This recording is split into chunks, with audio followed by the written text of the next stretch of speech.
BNP chairperson Begum Khaleda Zia গেল ১২ দিন ধরে চিকিৎসা নিচ্ছেন হাসপাতালে। এ সময় কয়েক দফা শারীরিক বেশ কিছু পরীক্ষা নিরীক্ষা হয়েছে তার।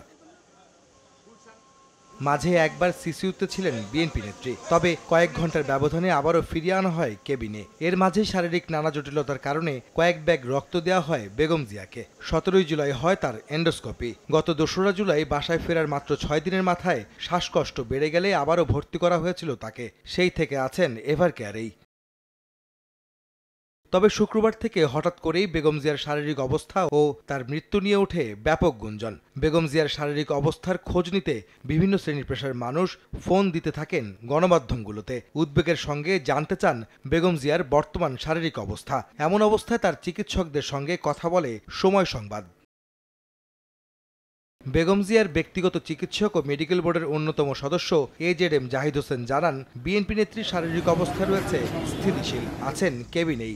গুজবে কান না দেওয়ার আহ্বান জানিয়ে বেগম জিয়ার সুস্থতায় দেশবাসীর কাছে দোয়াও চান তিনি। এবার কেয়ার হসপিটালে চিকিৎসাধীন আছেন এবং আগের পূর্বের ন্যায়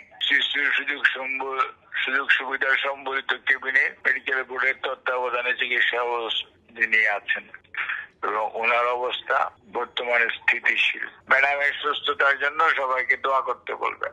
BNP chairperson Begum Khaleda Zia liver cirrhosis, arthritis, diabetes, kidney, উচ্চ রক্তচাপ সহ নানা রোগে ভুগছেন দীর্ঘদিন ধরে।